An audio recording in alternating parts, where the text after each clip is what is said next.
Ted Filon, malalagot sa ating cute na First Lady. Akalain mo ba naman, nakalimutan ang kasalukuyang presidente? Teka, sino ba pangulo natin ngayon?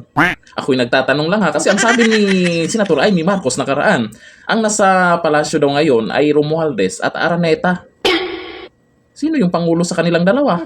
O ito, panoorin po natin si Ted Filon at napag-usapan po dito kung saan o para saan yung bagong proposed budget nila for 2026. Alam nyo ba kung magkano? Nako, halos 7 trillion peto-teto-tet lang Sana naman. all. 2026 budget po yan. Teka, 2025 pa lang ha. Wala pa ngang bare months. Ito na ang inaabala nila. O ito, panoorin po natin si Ted Filon tungkol dyan.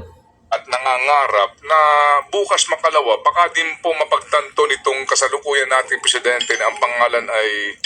Yan na. Nakalimutan. Sorry. Dati pangalan ko lang. Senior moment lang.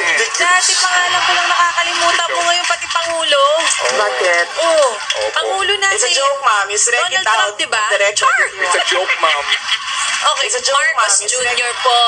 Marcos Wag Jr. pala. yun. Ayaw ni First Lady niyan. Tuloy. Magkano ang kanilang proposed budget for 2026? 6.793 trillion pesos. Halos. Mag-aambag-ambagan natin halos Halos. 7 trillion pesos.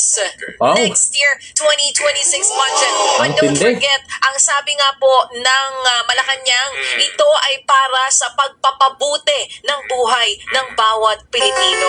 Pwede nga. Alam niyo mga kapatid, siguro sa pagtansya lang po natin, mga na naman halos 60% o 50% uutangin na naman dyan. Naku po. Kung hindi po makagagawa ng mga collection agencies ang kanila pong mga target. No?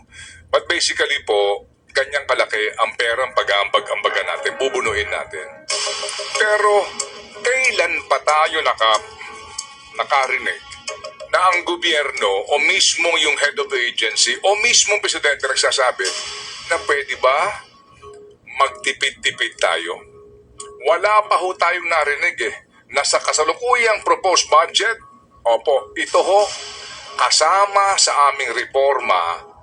Kasi sinasabi nila, hindi na mauulit yung pambababoy na ginawa nitong mga, yun. Diba? Yung talaga namang fourth week pambababoy ang ginawa nila. Grabe. Ang bansang budget. Diba? Hindi na mauulit yan. Hindi na daw. Eh, di nga. Oo, may budget. Pwede ba samahan nyo na ngayon, mas magtitipid na kayo? Oo. Correct. Kasi yan ang masakit sa atin. Ito ay masakit sa mga kababayan natin. Na hindi ka nakakaramdam ng pagtitipid nila Kung gumasta, akala mo talagang pera nila. Hindi ba? At wala Pero silang yan. pakialam Pero mo yan. stage. Sa pag-aaksaya. Yan po yun Kailan ka makakarinig na sasabihin ng presidente na ako ay naglalabas ngayon ng executive order, lahat magtitipid. Magtipid ka sa supplies. Magtitipid tayo. Tayo yung nagbabayad ng buwis or kung saan nanggaling yung budget nila, tayo yung magtitipid. Sila, ang tanong, magtitipid ba?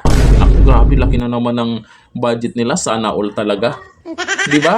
Pero 2026 pa yan Mukhang ngayon, yan na agad yung pinag-uusapan. Wala pang bare months Atat na atat.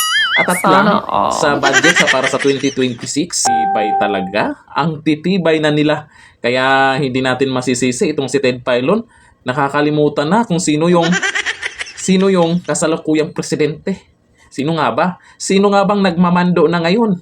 Nako, Senator Amy Marcos. Totoo ba na Romualdez at Araneta na? Ako'y nagtatanong lang Okay, magbasa po tayo sa mga nagko-comment dito tungkol po dyan sa halos 7 trillion peto-teto-tet sa 2026 Sana budget. all. Hindi, ang tibay. Jonalyn Disales, atat sa budget 2025 pa lang tayo ngayon. Budget na next year, iniisip, asan ang budget ng 2025? Oo nga pala, baka ubos na. Sabi ni Emily Concepcion, wala na raw magugutom na Pilipino.